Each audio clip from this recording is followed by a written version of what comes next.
Hola Fátima, ¿qué ¿Qué tal? tal? ¿Cómo estás? Muy bien, buenas tardes. Muy buenas tardes. Igualmente. ¿Qué tal? Aquí estamos, Bueno, preparados. Bueno, Fátima, pues ¿te parece si empiezas, mientras que se van conectando más gente, a ir presentándote, a ver quién eres tú y que te puedan conocer un poco? Claro, Pues, pues soy Fátima Maldonado, he nacido en Coria, en la provincia de Cáceres, donde vivo, y desde toda la vida he sido amante de las letras. Cuando era muy pequeña empecé a leer mucho y luego enseguida empecé a escribir. También he empezado después, cuando ya he sido maestra, a escribir para los niños, que es mi mayor ilusión, porque tengo muy claro lo que les gusta recitar poemas y, y bueno, pues esto lo he utilizado en mi metodología del colegio para enseñar a los niños las cosas a través de la poesía. ajá. Y tengo escrito miles de poemas para los niños y también para mayores de otros estilos. Yo ahora me he puesto a aprender a escribir una novela, porque como siempre he estado en la poesía, escribir novela es muchísimo más difícil y es diferente completamente. Y lo que hago siempre, pues, es seguir aprendiendo. A lo largo de toda mi vida he estado estudiando, estudié en la UNED con 45 años, he estudiado todas las especialidades de maestro, soy especialista en educación especial, en infantil, en ciencias sociales, en un montón de cosas.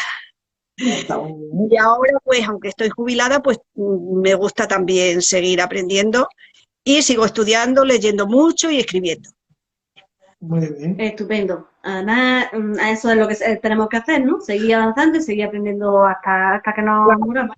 Estamos Sí, aprendiendo. porque yo tengo muy claro que a lo largo de la vida siempre se puede seguir aprendiendo, que te ayuda a crecer como persona y a ser muchísimo mejor, a ver las cosas de otra manera, a aprender el punto de vista de otras personas, aprender para la vida. Todo te convierte en otra cosa, en otra persona distinta a como eras cuando tenías 20 años. Vale. Ahí se trata la evolución. Bueno, aprovecho para saludar a Amparo, que está por aquí, y, ¡Ah, qué bien, Amparo! ¡Qué alegría! Nuestra y te querida parece, compañera. efectivamente, ¿te parece, Fátima, si para romper el hielo nos lee un poemita? Por ejemplo, uno que Sí, está hecho para los niños, por ejemplo, ya que ha empezado por ahí, por el tema de infantil, y después ya bien. empezamos al nativo. Yo los de los niños es que muchos me los sé de memoria, no necesito leerlos. Ah, Mira, hay mira, uno mira. Recita. que es inédito, que es un poema que salió en clase. A ver, porque, ¿cómo lo explico? Yo utilizaba los bits de inteligencia, que es un método de estimulación de la inteligencia para los niños, y apareció en los bits de inteligencia el erizo de mar y el erizo de tierra. Y entonces los niños me dijeron que por qué no escribíamos un poema del erizo, y lo hicimos pues allí en clase, ¿no? Y se titula Don Erizo y Doña Eriza, y dice así: Don Erizo y Doña Eriza salieron de paseo. Ella con pinchos brillantes, él con púas elegantes, Don Erizo con sombrero de hojas de limonero. Doña Eriza con las plumas de un pájaro carpintero se ha engalanado el sombrero. Dame un beso, erizo mío, que soy tu novia más guapa, pero no me pinches mucho con tus púas de hojalata. Ahí Anda, terminó. Qué pues, bonito. bravísimo. Además, para los niños, genial. Me ha Sí, encantado. sí, y lo que hacíamos luego, yo lo que hacía en clase era trabajar el poema desde el punto de vista del lenguaje, Ajá. desde el punto de vista de la plástica, haciendo murales. Luego los niños trajeron muchos cuentos del erizo, leíamos lo que dice allí, la vida de uno y de otro en el mar y en la tierra, es decir, aprender a través de la motivación con un poema. En el aula, sobre todo de educación infantil, y a la hora de leer los niños les encanta y ellos descubren cosas.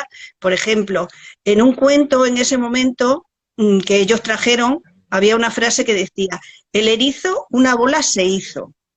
Y me dice un niño de 3 años: mira, Vale. Fátima, Erizo tiene igual que hizo el final. Al final. Es que lo descubren ellos solos. Entonces yo de este tipo de cosas he hecho muchísimas experiencias en clase, mucha práctica, y he descubierto que la poesía en el aula ayuda a los niños a desarrollar el vocabulario. Cuando tienen esa edad de 3 a 5 años, muchos niños no saben hablar correctamente todavía. Les ayuda en la pronunciación, en la entonación, en el ritmo, y lo que hacíamos también era ponerle música a algunos poemas, cantarlos y luego relacionarlos con conceptos como, por ejemplo, recitarlo lento, recitarlo rápido, recitarlo alto, bajo, este tipo de cosas.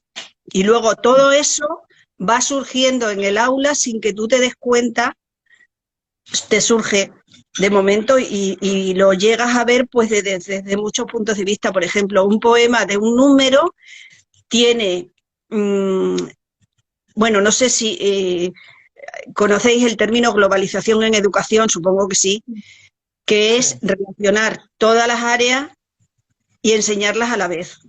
Pues globalizando con un poema puedes estar enseñando el concepto de un número, porque yo tengo poemas para todos los números, a la vez estás recitando.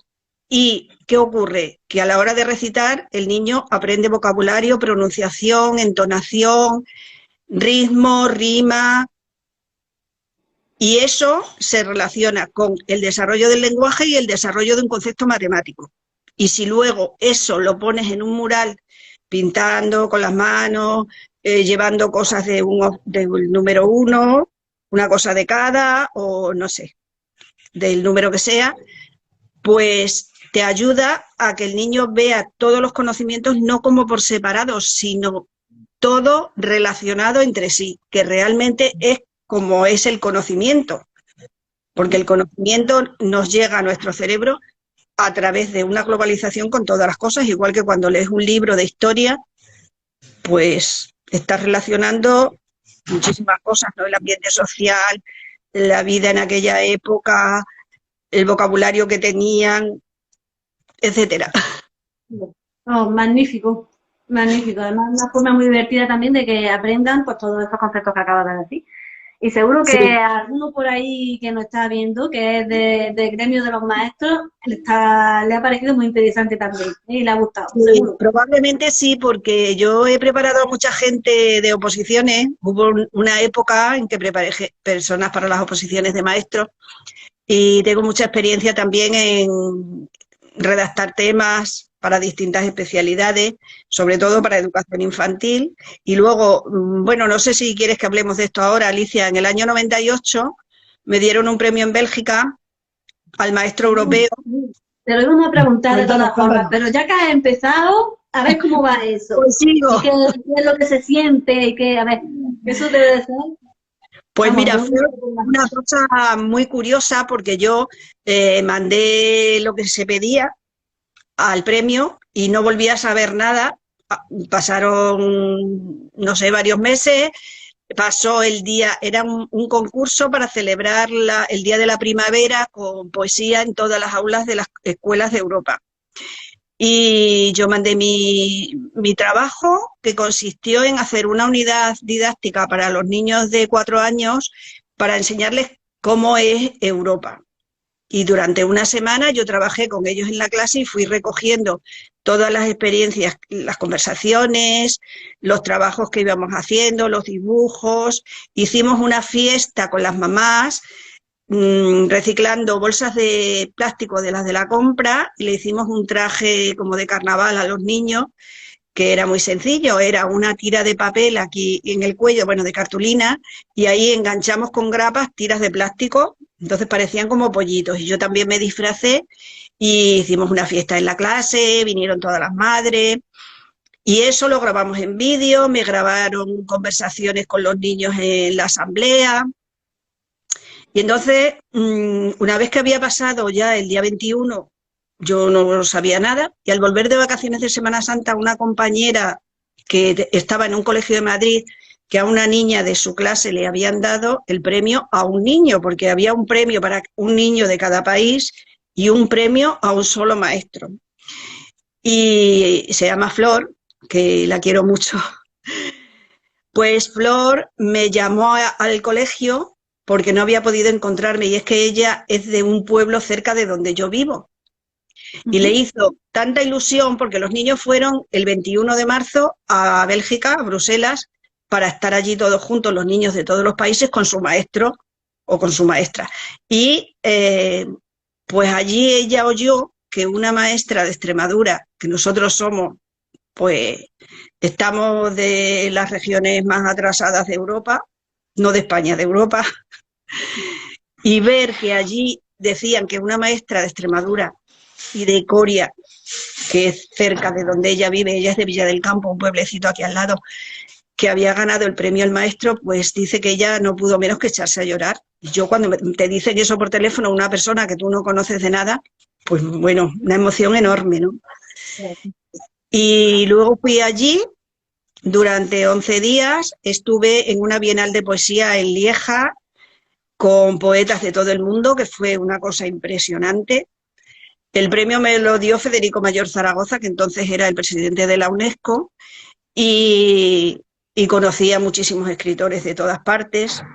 Y hubo un momento en el que yo sentí tal emoción porque hicieron como una representación teatral de poemas en todos los varios idiomas, en muchos idiomas. Y el que recitaron en español era un poema de Gioconda Belli, que es una poeta sudamericana, no sé si es uruguaya, no estoy segura.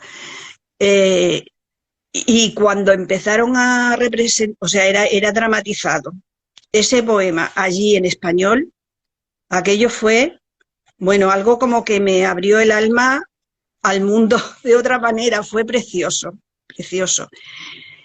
Y siempre he tenido ahí eso, bueno, pues como un punto de mi vida en el que de alguna manera los docentes ya sabemos que no se nos suele reconocer mucho el trabajo que hacemos en el colegio, y de alguna manera la recompensa, bueno, pues el premio al maestro europeo, ya está, nada más. Luego eso lo publiqué yo en un libro, porque yo he autopublicado todos mis libros, y algunos son un cuento para niños y una guía para los maestros, con actividades. Después yo, una vez que ya había estudiado la licenciatura, pues estuve dando muchas veces, bueno, ponencias, charlas en los centros de profesores. Estuve también en el Congreso Mundial de Educación Infantil que hubo en Madrid, no me acuerdo exactamente en qué año fue. También tuve allí una ponencia, algunas he tenido en la Junta de Extremadura, en los congresos de educación infantil que ha habido. Y claro, si se estudia la evolución que ha habido de la educación infantil, cuándo ha empezado realmente a tratarse de educar a los niños, pues es algo muy reciente. Porque la historia de la educación, bueno, al principio probablemente empezó cuando la revolución industrial en el siglo XIX, cuando las madres empezaron a ir a trabajar a las fábricas y había una señora en la puerta que se quedaba con los niños pequeños de las que estaban trabajando. Y a partir de ahí, pues luego ha sido una evolución enorme. Y ya a partir de los años 80, pues nada que ver. Entonces, el modo de enseñar a los niños en un aula de infantil es totalmente, bueno, didáctico, lúdico, con muchas canciones, con mucha música. Yo solía tener casi siempre puesto de fondo música clásica. Ah, mira, dicen que eso relaja. Sí, No sé sí, si sí, pero que a ellos les gusta y te preguntan, bueno, porque yo también le decía, bueno, pues esto es la primavera de Vivaldi. Y ellos, pues no nos pone tal, no nos pone... Y a mí, que por ejemplo me encanta el canon de Pachelbel, ese se lo conocían perfectamente. No nos ponen a... Y a lo mejor no sabían decir Pachelbel, claro, porque... Pero he tenido, la verdad, una suerte de estar tantos años rodeada de niños que, bueno, ese es el mayor premio, la mayor alegría, ver esas caras con esos ojos que te miran, que solamente quieren aprender y escuchar lo que tú dices con un interés, con una ilusión, no sé, cantar mucho, yo sé miles de canciones, ponerle música a mis poemas. Bueno, pues los hemos hecho con rap, con... yo es que ya no me acuerdo, pero aquello era increíble. Como lo tendría empezado como nos tiene ahora mismo nosotros, Belesaico. Mira, Bueno, preguntaba antes Alberto, creo, que es el compañero de clase, que de qué iba el sí, vídeo. Mira, va de lo que estás viendo. Educación, poesía y cultura. Así que, claro. Y eso sí, lo la verdad que protagonista. a los niños el ritmo y la rima de los poemas les gusta mucho, porque es que les encanta además que les repitas muchas veces lo mismo. O sea, todos los días. El del erizo, por ejemplo, una vez que lo escribí, era, Fátima, ¿y no nos dices el poema del erizo? Pues venga, vamos a decirlo. Y a lo mejor había veces que estaban haciendo otra tarea, o estaban en los rincones, o haciendo otras cosas, y ellos solos se ponían a recitar las cosas. O sea, es algo impresionante, la verdad. Es Qué como bueno. un descubrimiento del lenguaje en estado puro, o sea, y de cómo ves cómo evolucionan la forma de hablar, por ejemplo, de cuando vienen en 3 años a cuando salen de 5 años. Claro, son 3 años en que ellos crecen, pero es que a esa edad los niños son esponjas que hay que aprovechar para enseñarles todo lo que se pueda, incluido aprender a leer. Que en esto hay muchas polémicas en educación sobre a qué edad se le debe enseñar a leer a un niño y no tienen ningún problema en que se les enseñe a leer desde ya, porque ellos están acostumbrados a ver palabras en todas partes. Ellos, por ejemplo, ven un bote de colacao y dicen, aquí pone colacao, Claro. ya está. Entonces yo es que digo, a ver, lo que no entiendo, por ejemplo, es que nos dijeran que en educación infantil había que enseñarle a los niños los números hasta el 10. A ver, si un niño en su casa, y yo les decía que se aprendieran la dirección de su casa, porque si un día se perdían, le dijeran a alguien dónde vivían. Y si su casa tiene el 51, ¿por qué van a saber hasta el 10? Claro. Efectivamente. Es que eso es ponerle puertas al campo. Porque es que los Claro. niños tienen muchísima más información de lo que tienen en su entorno que la que nosotros podemos pensar. O sea, hay personas, bueno, y compañeras que me decían, bueno, es que si tú le enseñas más del 10, ¿qué le enseño yo en primero? Digo, bueno, ¿y a mí qué me dices? Pues algo que el niño no sepa. A ver, Claro. claro, Sí, pero lo sí, mismo para los otros.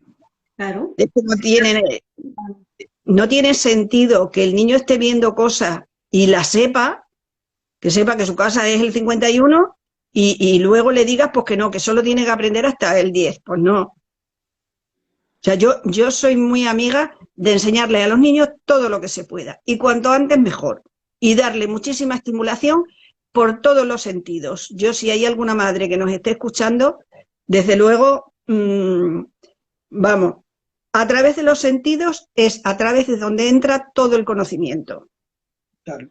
Y hay Así. sentidos como, por ejemplo, el olfato, que Ujú. no se suele trabajar o no se suele considerar de ninguna manera. Y yo tenía una caja grande llena de botecitos que eran de estos, de las cocinas, de las especias de esos chiquititos de cristal con un tapón, y yo los tenía todo tipo de cosas, pasta de dientes, vinagre, alcohol, no sé cuánto, y lo olíamos cosas, y cosas que huelen bien y cosas que huelen mal. Entonces hay una serie de conceptos, o que huelen ácido, o que huelen, oler amargo, no, pero probar los sabores.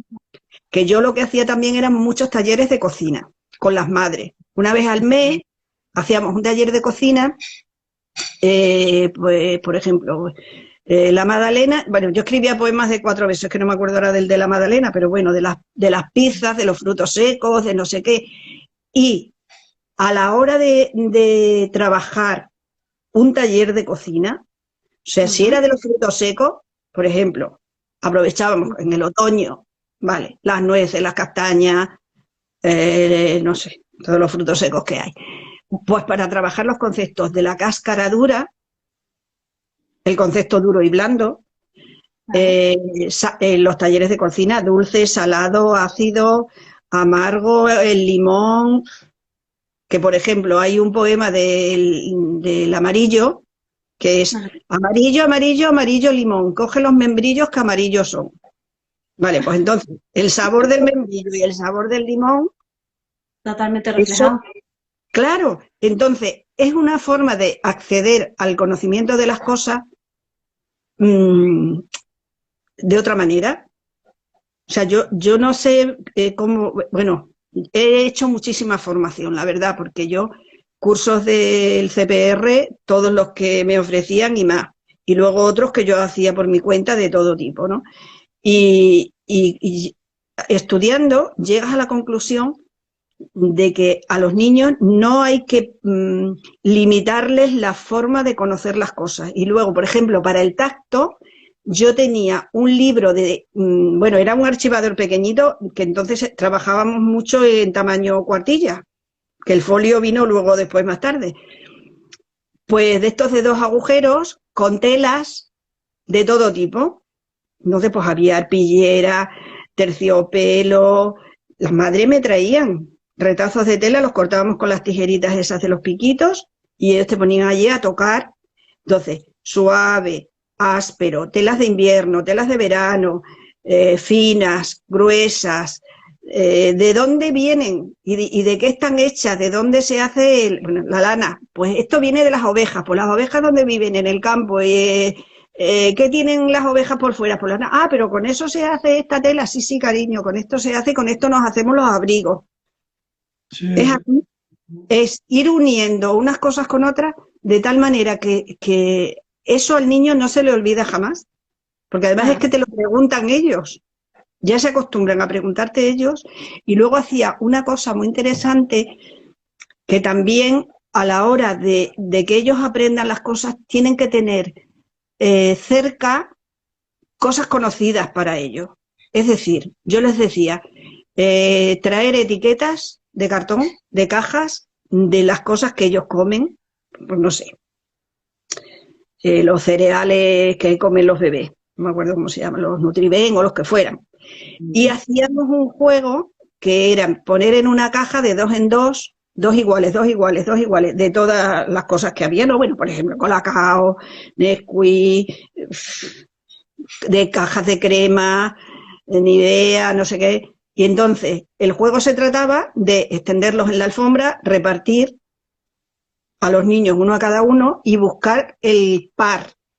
El concepto par hace pareja y luego a la vez, pues es que en el mío ¿qué pone?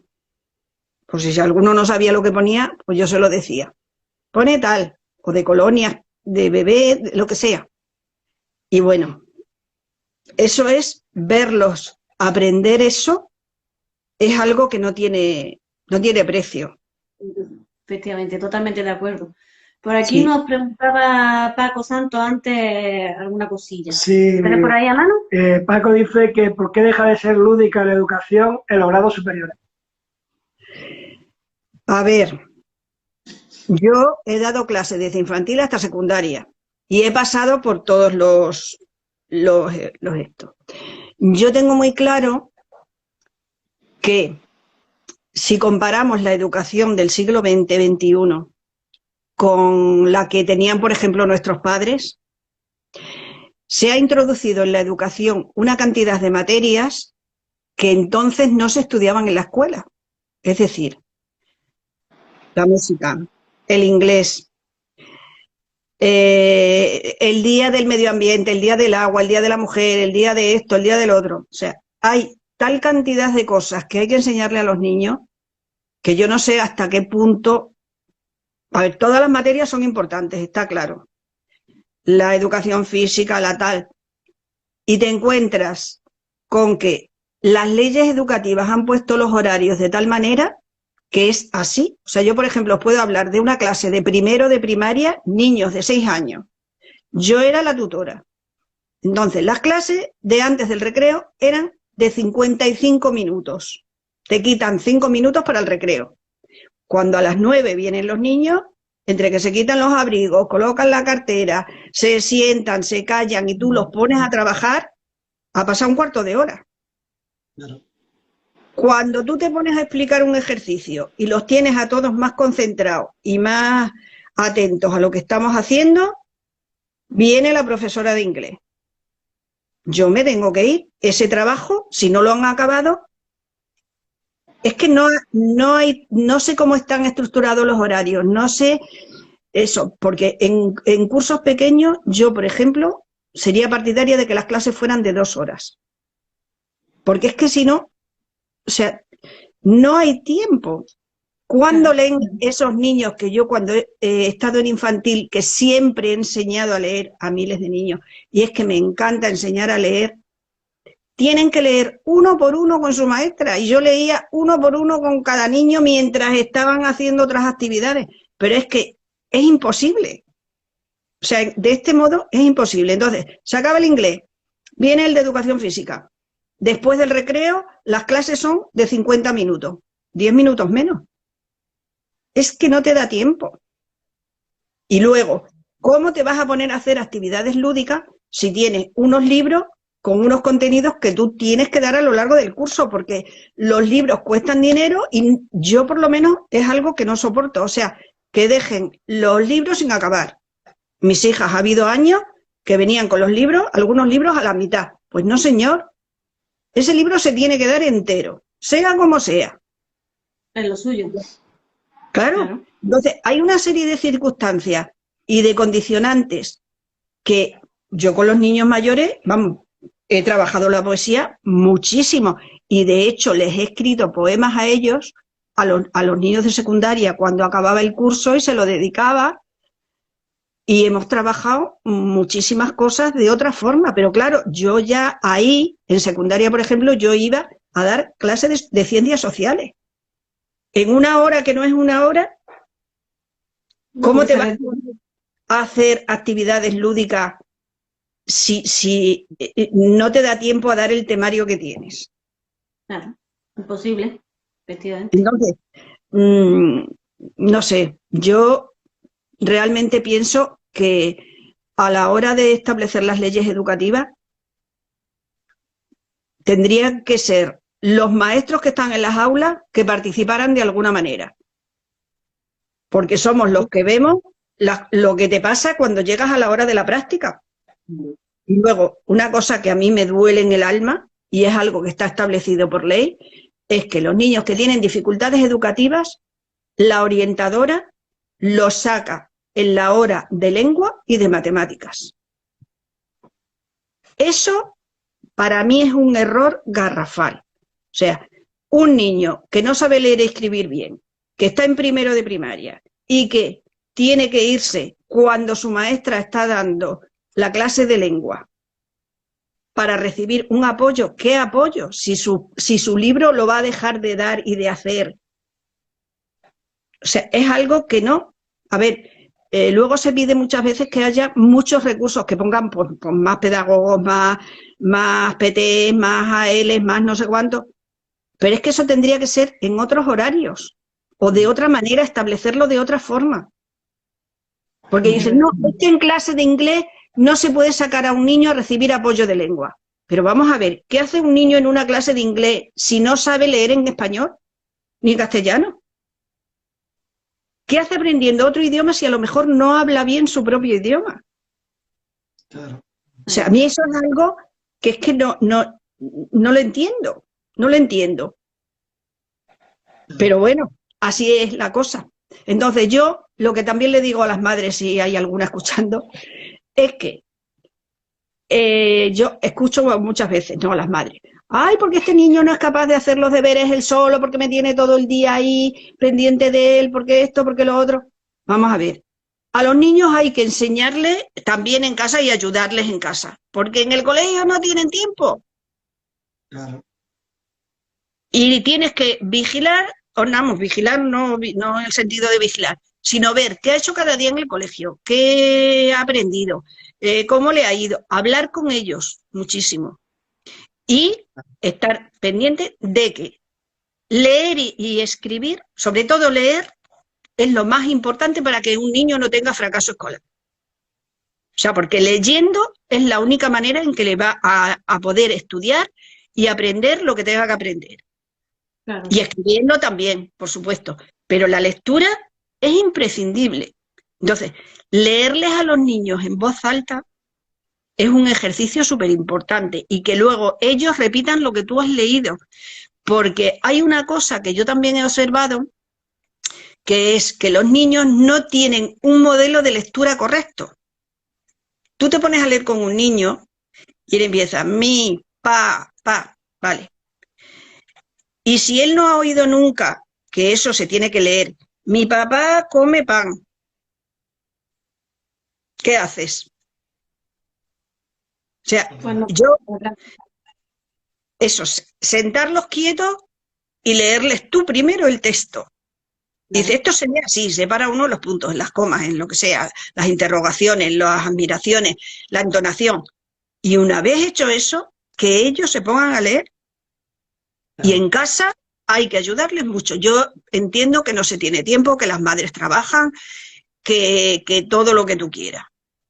Pero claro, el fracaso escolar que hay ahora, con la cantidad de dinero que se invierte en educación, eso es, vamos, nefasto. por ahí Y tenía mucho, otra. mucho Fátima, viene de un de Perdón, creo que no hemos pisado. no te Sí, perdón. No. No, que aquí Amparo dice que, que es muy importante la persona que te enseña a leer. Pero eso te lo hago yo como pregunta. ¿Es importante la persona que te enseña a leer? Hombre, por supuesto. Y que la persona que te enseña a leer sepa lo que está haciendo. A ver, yo he conocido por 6 o 7 leyes educativas. En unas te decían que era obligatorio enseñar a leer, en la siguiente que no, en la otra que ya no se enseñaba con la mami mi momú. Vale, a leer solamente se enseña de una manera. O sea, el niño tiene que saber que tú dices ma, que es un sonido que se asocia con una cosa escrita, que nos hemos inventado los hombres, en nuestro caso nuestro idioma, y los demás pues en otros idiomas. ¿Qué ocurre? Que si el niño no sabe que el sonido que tú dices se puede escribir, por ahí eso es lo primero que hay que decirle. Mira, cariño, yo digo A, y A, esto también es A. Y luego, Y relacionándolo. relacionándolo, claro. Y luego hay unas corrientes del constructivismo que a mí me parece muy bonito y yo no estoy en contra de que se enseñe así, que han venido de, creo que de Argentina.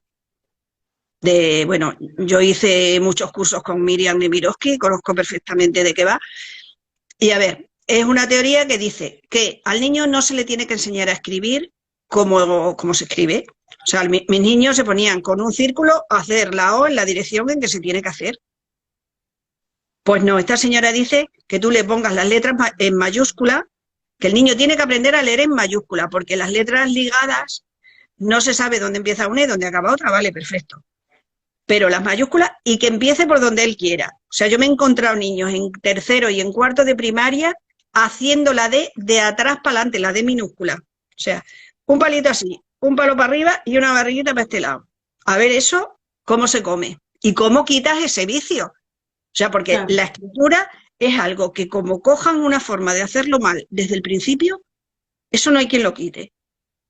O sea, eso es algo importantísimo.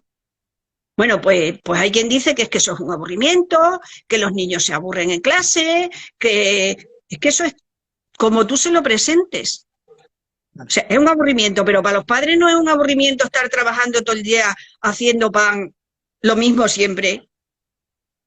Sí. Pues es que, a ver, lo que tiene que ser, sí, vale, todo muy lúdico, con mucho juego, con todo lo que tú quieras, pero es que hay cosas que son como son y no pueden ser de otra manera. Así Y el es. niño también tiene que saber que durante su vida se va a encontrar en situaciones en las que tiene que hacer cosas que no le gustan, igual que no nos gusta a nosotros hacer muchas cosas que hacemos todos los días. Claro. Y ya está. Entonces, Sí, enseñárselo de una manera lúdica, que lo descubran, que ellos lo vean, todo lo que tú quieras. A través de la poesía, pues sí, yo me he buscado ese recurso y no me arrepiento de nada. Vamos, es algo que creo que es lo mejor que he hecho en mi vida y lo que disfrutan los niños y lo que he disfrutado yo y lo que he deducido de hacer el trabajo así, lo que he aprendido de ellos, porque no es que solo yo le enseñara a ellos, es que ellos también me han enseñado mucho a mí. Vamos, es algo increíble. Pero vamos, la persona que te enseña a leer es importantísimo, quien sea. Eso estoy segura, vamos. Tiene que ser una persona que sepa lo que está haciendo. Sí, sí. Y otra cosa que pregunta Amparo, ¿te has encontrado con algún alumno sobresaliente de estos talentosos que dices tú, hay que ver qué chiquillo? ¿Quién fue la que Sí, sí. Y ahora hay un problema que es que muchos niños que son hiperactivos realmente son hiperactivos, pero es porque son superdotados, talentosos o de distintas clases, porque los superdotados son de distintas clases, y como se aburren soberanamente en la clase, pues no se están quietos. Y hay un índice, además estudiado, de niños hiperactivos que realmente no son, bueno, a ver, tendrán su grado de movimiento, el que sea, pero que es también porque no están recibiendo lo que ellos necesitan. Un niño superdotado necesita otros conocimientos y otras cosas. Yo he tenido niños con 4 años que ellos solos han aprendido a leer y que ellos solos contaban hasta el 1000 y que ellos solos te hacían preguntas que yo muchas veces no sabía contestarle, de los planetas, de otras cosas, y tienen otros intereses. Generalmente los niños superdotados o talentosos suelen ser niños que tienen capacidades para hacer muchas cosas diferentes. O sea, que les gusta mucho construir cosas, pintar, juegan con cosas que no es con lo que habitualmente juegan esos niños, hacen muchas cosas creativas de otra manera, no sé cómo decirte. Mira, a mí me ha pasado hace poco que yo estaba en la parroquia con un grupo de niños en catequesis y había un niño pues que yo lo veía que mientras estábamos haciendo las cosas o yo estaba hablando, lo que sea, se ponía a dibujar, pero unos dibujos impresionantes, o sea, con una cantidad de detalles, un niño de 8 años así. Y me pregunta un día el padre, ¿qué tal, cómo se porta mi hijo? Y le digo, bien, él se porta muy bien. ¿Y qué te parece tal? Y le dije yo, mira, tu hijo no será superdotado. Y el padre se quedó y me dice, ¿pero cómo te puedes haber dado cuenta de eso sin saber nada de él? Porque en una hora de catequesis a la semana, ya ves tú, que yo no era su maestra ni nada. Y le digo, pues mira, no sé, será intuición o será que yo he visto muchos niños de muchas maneras a lo largo de mi vida. Entonces, es algo, no sé cómo explicártelo. O sea, son personas con unas capacidades de hacer cosas y se ponen en... A ver, por ejemplo, a ver, ¿cómo puedes pensar tú que una niña de 4 años llegue una mañana a la escuela y me diga, Fátima, ¿por qué estás triste? ¿Por qué estás triste hoy? Eso no es normal. Eso te lo dice un niño, no te lo dicen todos los niños. O sea, entonces, son niños observadores con otra cosa. Vamos, yo los he tenido y vamos, creo que podría identificarlo simplemente hablando con ellos. Que seguramente que les ha ayudado a muchos, segurísimo. Hombre, es muy difícil, porque, a ver, tú, para que un niño se diagnostique que es superdotado, hay unas cosas administrativas en los colegios que tienen que pasar por la orientadora que le aplica no sé cuántos test, por un psicólogo, por no sé qué, no sé cuánto, y tienen un procedimiento que telita. Entonces, si realmente se diagnostica que es un niño superdotado, hay que cambiarlo de clase, es decir, adelantarlo de curso. Si tiene que estar en tercero, pues hay que ponerlo en cuarto. Pero para llegar a eso, tela. Sí, O sea que es un proceso, luego los padres por otro lado, es muy complicado, pero sí que se hace, vamos, yo he tenido un caso de un niño así, vamos, y ahora pues no sé si está estudiando ciencias del espacio, no sé, algo de cosas del espacio. sí, ¿Sabes? Porque esos niños tienen otras capacidades y otros intereses y otras cosas, y realmente lo importante es aprovechar ese talento que tienen y esa capacidad de inteligencia. Luego suelen ser muy trabajadores a pesar de que hagan el tonto por la clase porque están aburridos. claro. Ese tema es muy complejo, ¿eh? Pero vamos, que hay más de los que parece, ¿eh? Sí, sí. Pero Sí, Bueno, muchos no están diagnosticados y muchos han sido fracaso escolar. sí, sí. Bueno, Fátima, lo que queremos también saber es algo de tu forma de escribir, que no hemos ido solo a Ah, la de dedicación mis hoy. poemas. Bueno, si queréis os Cuéntanos. enseño un poco. yo sé, Fátima, que tú eres una persona bastante comprometida y muy sensible. Comprometida y sensible. ¡Ay, Que es muchas gracias! intuición, intuición. Entonces, no solo ha estado trabajando, porque lo ha dicho al principio, con los niños, sino también con mayores, con adultos, ¿no?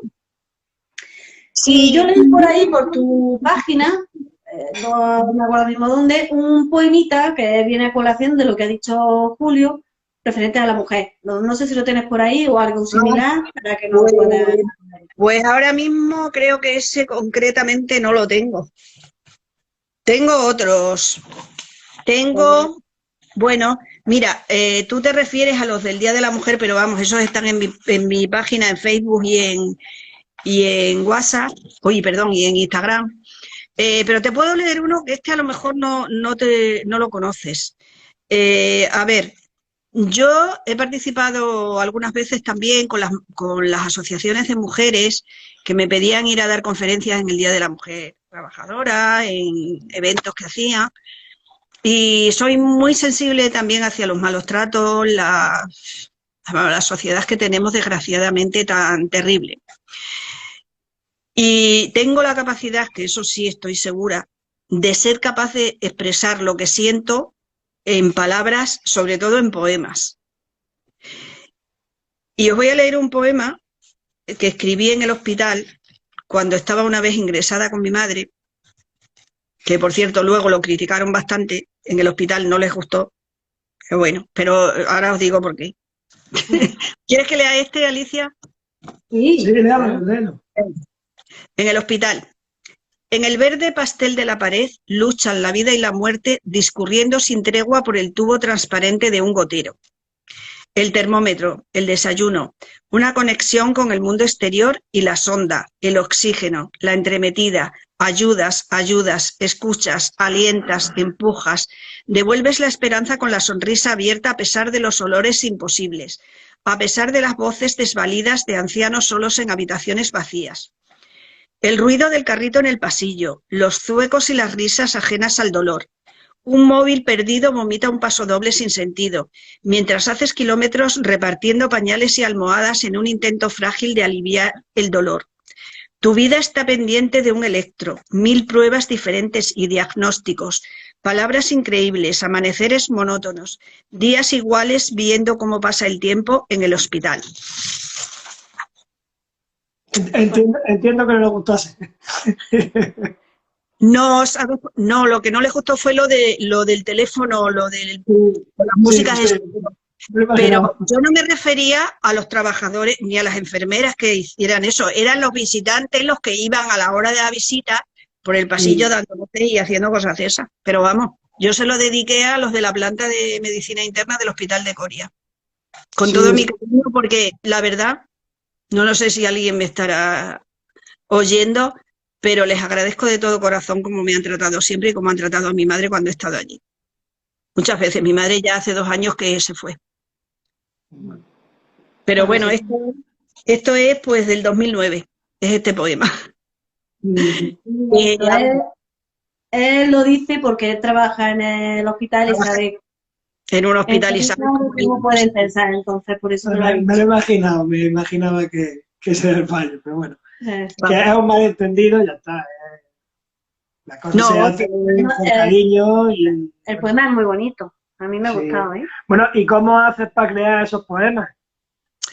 Pues mira, Julio, realmente no hago nada en concreto de decir, ahora me voy a poner un poema, no. Eso es algo que lo siento por dentro y entonces pues me puede venir una frase en la cola de la compra o cocinando o haciendo otra cosa y entonces lo que hago es que la apunto, siempre tengo un cuaderno en el bolso y cerca de donde esté, apunto esa frase y luego la sigo escribiendo. Este, por ejemplo, pues es que lo escribí en el hospital cuando estaba allí porque hay veces que me he pasado allí mucho tiempo.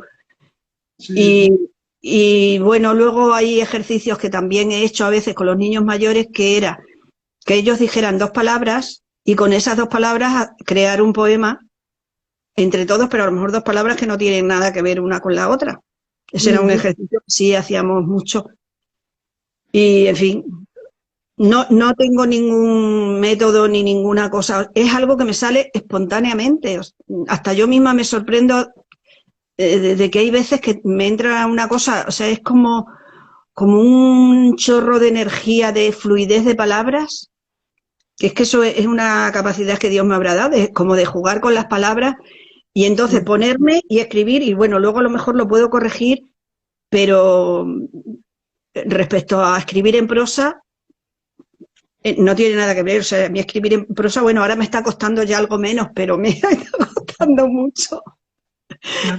Escribir, yo no sé, porque hemos hablado con muchos compañeros, escribir no es fácil. No, escribir en prosa es dificilísimo. A propósito de eso, Fátima, haciendo referencia a Paco, que está aquí con nosotros, ¿cómo escribes? ¿A ordenador o a bolígrafo? Pues tengo muchísimo escrito en cuadernos, tengo miles de cuadernos y agendas y en cualquier papel por ahí, pero luego siempre trato de ponerlo en un sitio donde lo encuentre y hay veces que me encuentro cosas que no me acordaba ni que las había escrito. Pero últimamente, como no tengo tiempo, pues voy escribiendo ya más directamente en el ordenador, sobre todo lo que escribo en prosa con los ejercicios del curso de narrativa. Sí. Últimamente sí. Y es que el tiempo nos mata. eso. Lo malo que tiene. No se te había escuchado en un momento, digo yo, ¿eh? Vale. ¿Y tienes algún libro todavía por ahí o de algunos libros tuyos que nos puedas enseñar, las portadas? Sí, mira, os lo enseño. Mira, La vitamina feliz, este es un libro de educación para la salud que el poema que le da el título es un poema cortito que dice así: vitamina, vitamina, ¿dónde estás? En la sardina, en la miel, la mandarina, en el pescado y la harina y nunca en las golosinas. Mira, lo hice así por dentro para que los niños pudieran dibujar y colorear las cosas. Qué bonito. Pero ya es que mis libros están agotados. Este libro iba con otro que es una guía para los padres y los maestros que tiene actividades para realizar con los niños con cada poema. Qué chulo. Qué bonito. Sí, este es así. Y luego, el pez amarillo, es también una programación para educación infantil por las áreas de la educación infantil, es decir, el medio físico y social, la autonomía personal y la comunicación y representación. Y aquí es donde están poemas de los números, de las formas, de los colores, del cuerpo humano, de, yo qué sé, de dentro y fuera. Esto como si fuera una programación. Esto lo coge una maestra de infantil y tiene por las áreas poemas para todas las unidades didácticas que vaya a dar durante un curso. Me falta publicar el cuento solo con los poemas. Sí, o sea, sí. el suyo es que, por ejemplo, si unos padres quieren trabajar con su niño, pues tengan los poemas por un lado para que se los lean a él solo. Están aquí también. Mira, están aquí con... A ver si lo pongo bien que se vea. Un poema con sus actividades para hacer. Qué chulo. Luego este es La cometa Catalina, que lo he puesto por ahí en Instagram hace poco, que es un cuentecito corto con las ilustraciones que las hice yo también. Aquí mi amiga Amparo, que es de Bellas Artes, dirá que vaya que vaya dibujo, pero yo que soy así, yo también pinto y tengo cuadros míos al óleo No, o sea, aquí se admite todo. y luego La luna tuna. Solo son poemas para niños. Está lleno de poemas para niños soy la Luna Tuna, y los dibujos que tiene por dentro son todos hechos por niños. Ay, qué chulo.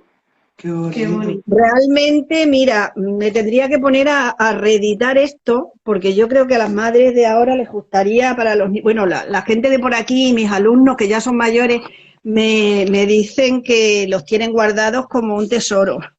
Ay, Pero es que la verdad que es que no saco tiempo yo para hacer estas cosas y ahora como no podemos ir a ningún sitio, no puedo contactar con una editorial que le interesara publicar literatura infantil de poemas o yo qué sé. Entonces, bueno, estoy ahí. el teléfono, internet, sí puedes contactar con ellos, que eso no se puede perder, Fátima. No, realmente, mira, yo además soy una persona que no pretendo hacerme rica con esto. Lo único que quiero es que les sirva a los niños, a las madres, a las maestras o a quien le guste, porque yo creo que mi facilidad para escribir poemas me viene de unos libros que me regaló mi abuela cuando yo era pequeña, que son 6 tomos, que además están editados en México. Se llama La Enciclopedia de Oro de los Niños o algo así. Y había muchísimos poemas de Gabriela Mistral, de Juana de Ibarburu, de Lope de Vega, y yo leía esos libros, eran unos libros muy gordos, y tienen, vamos, además que los tengo ya muy usados, pero son muy bonitos. Y venían como muchos apartados de historia, yo conozco toda la historia de Bolívar, de cosas de la mitología, con una letra así grande, con ilustraciones en color, y esos libros yo creo que son los que me han dado a mí la base para poder escribir poemas de esta manera. Y luego, claro, la experiencia de mi padre, que iba todos los días a la biblioteca por un libro y me llevaba con él de la mano, y yo me leí, bueno, todos los cuentos de Tintín, todos los de Elena Fortún, los de Celia, los de Julio Verne, he leído muchísimo de pequeña. Con lo cual leer es importantísimo. Pues Fátima, léenos un poema, por favor, de La Luna Tuna, por favor. Ah, de La Luna Tuna, pues a ver para aquí uno por donde se abra. El que tú A ver. quieras. Mira, el Globo Martín, es un poquito largo. El Globo Martín se fue de paseo un día de abril. Era primavera y vuela que vuela llegó hasta los montes cruzando la sierra. Vio muchas abejas, flores, margaritas, amapolas, nardos y muchas cositas. Al Globo Martín le gustaba el sol, el cielo azulado y el arroyo claro. Viajó tanto que cuando la luna se asomó al tejado, el Globo Martín estaba cansado. ¡Cuánto he recorrido! ¡Cuánto me he alejado! El Globo Martín estaba asustado. ¡Qué lejos estoy! No puedo negarlo.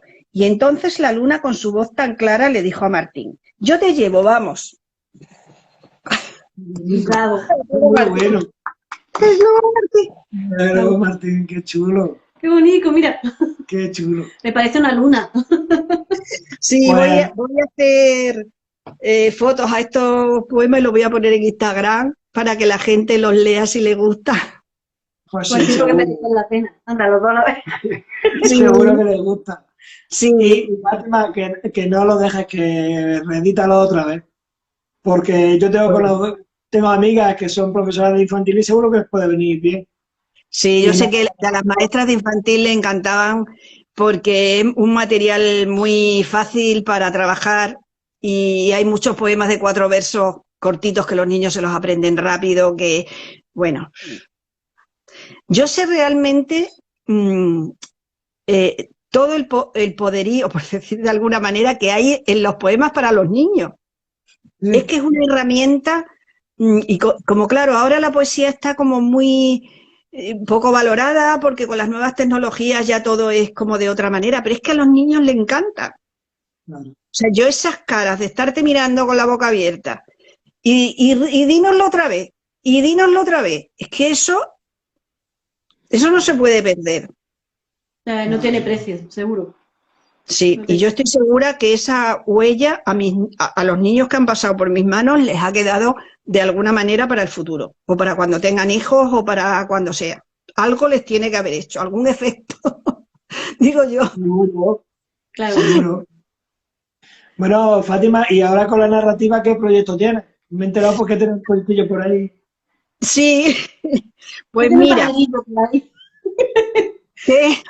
que Que tiene un pajarillo por ahí que se lo ha dicho. Ah, que hay alguien por ahí. Claro, sí, sí, ya sé quién ha sido. Pues, a ver, mi marido y yo tenemos mucha relación con Portugal, porque él ha trabajado allí muchos años. Y entonces yo conozco muy bien la zona de la frontera portuguesa que está junto a Cáceres. Vamos, nosotros estamos a 40 kilómetros de Portugal, a media hora. Y realmente de Portugal no se conoce la parte esta de la raya, como se llama, la raya portuguesa. Se conoce la costa, las playas, y esta parte no se conoce nada. Entonces hay una influencia muy grande en determinadas épocas, y yo eso lo he conocido pues de ir allí, de hablar con gente aquí, del contrabando que se hacía en la época de la posguerra entre España y Portugal, sobre todo con el café. Sí. Y el pueblo portugués, aunque eso casi nadie lo valora ni lo sabe, por lo menos en lo que yo conozco, siempre nos han ayudado mucho a los españoles. Hasta tal punto que había personas que tenían el café en Portugal, porque claro, Portugal tenía las colonias y el café venía de Angola, de Mozambique y de sus colonias. Y ellos de alguna manera tenían que venderlo. Y claro, en la época de la posguerra estaba prohibido venderlo para acá y para allá, porque que encima la gente estaba muerta de hambre. Pues, ¿qué pasó? Que la gente, para poder sobrevivir, que no es que los contrabandistas fueran delincuentes, entre comillas, es que tenían que darle de comer a su familia, porque no había nada, porque de lo que yo estoy ahora leyendo, investigando y viendo más de lo que me ha contado gente que todavía vive de esa época, me la han contado de un lado y del otro, que ahora la pena, porque con el coronavirus no podemos ir a ver a nuestros amigos de Portugal que nos llaman de vez en cuando y hablamos con ellos, pero no es lo mismo. Entonces, pues pensé escribir una novela del contrabando en la época de la posguerra entre España y Portugal, en esta zona, en la zona que yo conozco más o menos. Y eso es lo que estoy investigando ahora. Estoy con la documentación, con la planificación, que ya sabe Alicia lo que es, y Amparo también lo sabe. Y ahí voy muy poquito a poco, porque claro, el tiempo no nos da para más, pero creo que voy a, ahora ya que hemos empezado con el segundo curso del PEN, con el PEN 2, me voy a poner y voy a intentar todos los días sistemáticamente ir haciendo algo de la planificación para adelantar. Bueno, quiero decir, para adelantar, para que cuando acabemos el PEN 2 más o menos tenga la planificación hecha. Claro. Entonces, ahí estoy con eso. Y luego me gustaría también muchísimo, porque en mi familia, como en todas las familias, hay unas historias increíbles, escribir como una especie de autobiografía o una novela familiar. Porque por todas las ramas de los padres y de las madres, de las abuelas, de las bisabuelas, de todo el mundo, hay historias impresionantes. Y entonces, pues me están entrando ahora muchísimas ganas también de hacer ese trabajo. Pero iré poco a poco haciendo una cosa tras de otra y ya está. Y poemas, pues escribo muy a menudo, ¿eh? Porque es que esos me vienen por sí solos, no puedo remediarlo. Bueno, pues sabes a publicar un libro de poemas mientras haces tu labor de novelista, de recopilación claro. de historias. Sí, claro. Sí. Mientras tanto, una cosa, pues, compensa la otra. Lo intentaré, si me dais ese al final, Fátima, no podrá hablar con nosotros la próxima vez porque ya estarás muy arriba para nosotros.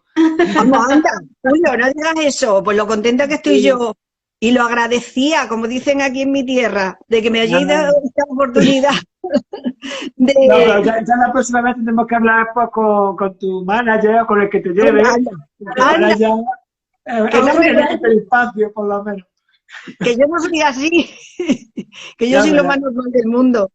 Además, mira, muchos de mis mejores amigos son personas de lo más sencillo, personas del pueblo total, o sea, gente que incluso casi no sabe leer ni escribir y son de las personas que más quiero y de mis amigos del primer pueblo donde estuve de maestra, un pueblecito de aquí al lado que se llama Morcillo, y tengo allí a mis amigos, a Joaquina, que la quiero muchísimo. Y vamos, lo que yo quiera. Pero yo soy una persona totalmente normal y natural, Julio. Jamás ¿Cómo hay que ser? No. Pero bueno, que vas a ser muy famosa. Dice Amparo que ella quiere libros. De los míos. Libros. Hay que los reediten ya, que los necesitan. Ahí. Pues no sé, me podría mirar por ahí por internet alguna editorial de cosas infantiles a los que les guste. Pues mira, pero bueno. Seguro que la encuentro. Seguro. Si quieres luego hablamos de editoriales. Después. Ah, bueno. Sí, porque mira, yo con darle esto y los archivos que tengo en el ordenador, le digo, mira, algo parecido a esto, ya está. ¿Sabes? Que volver a reeditarlo, además todos tienen ISBN y están registrados en el registro de la propiedad intelectual y todas esas cosas. O sea que nada. Bueno, Fátima. Que ha sido un placer tenerte aquí. Ya no hemos pasado el tiempo, a ver si esto se nos va a cortar. Ay, por Dios, yo me lo he pasado genial, me ha encantado. Cuando quieras hacemos otro. De otro tema, de lo mismo, de lo que tú quieras. Queremos que me hables de este tema y yo preparo uno. Vale. Estupendo, pues ya volveremos. De todas formas, cuando escribas el poemario, pues ya nos da un toque y volvemos a hablar. Sobre el poemario. Mira, hasta tengo el título de un poema donde recopilaría todo esto. Un garabato gracioso. ¡Ay, qué chulo! Pues hay que ponerse, Fátima, hay que ponerse y escribir. A ver si tengo por aquí una cosa, que es lo último que les enseño. Mira, creo que está aquí. Mira, este muñequito.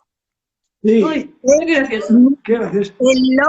El logo de mi editorial. Bueno, cuando yo me autopubliqué estos libros, tenía una editorial que se llamaba Edicauria, y este era el logo de la editorial, que es el dibujo de un niño que se llama David, de 3 años. ¡Qué chulo! Es que me encanta. Un beso a mi David. A mi David, que no quiero decir el apellido, pero a mi David y su madre, a Puri, que la quiero muchísimo, y a su padre Carlos también. Vale. Pues mira, por aquí anda todavía el muñequito de David. ¡Qué chulo! Pues Pues nada, un abrazo enorme a todos los que nos han estado escuchando. Muchísimas gracias por asistir.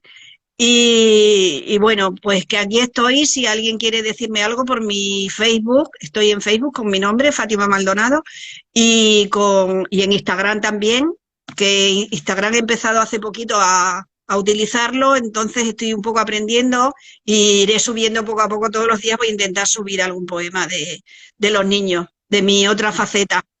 Porque realmente los de nuestros grupos de escritura no me conocen de otra forma. No me conocen esta faceta de escritora de poemas de niños. Pero bueno, muchísimas gracias, Alicia y Julio. Un abrazo enorme. A ti siempre, que lo que haces está muy bien y que no lo dejes. Que no lo dejes. No me emociono. No te emociones, que es verdad. Sí, que lo que es verdad es verdad. Que sigas escribiendo, que no lo dejes y que publiques más. Y que es el inicio de una gran escritora, que ya lo es, pero sobre todo que siga adelante. Muchísimas gracias, un abrazo enorme para los dos. Igual, y a ver si pasa la pandemia y podemos vernos algún día. Yo creo que sí. No te preocupes, que si no en persona nos vemos por aquí y por lo menos echamos una risa. Por lo menos durante este tiempo. Venga, Fátima, muchísimas gracias. Venga, gracias por participar y gracias a todos por vernos. A vosotros. Nos vemos pronto, hija. Venga, hasta luego. Muy bien, adiós. Venga, hasta luego.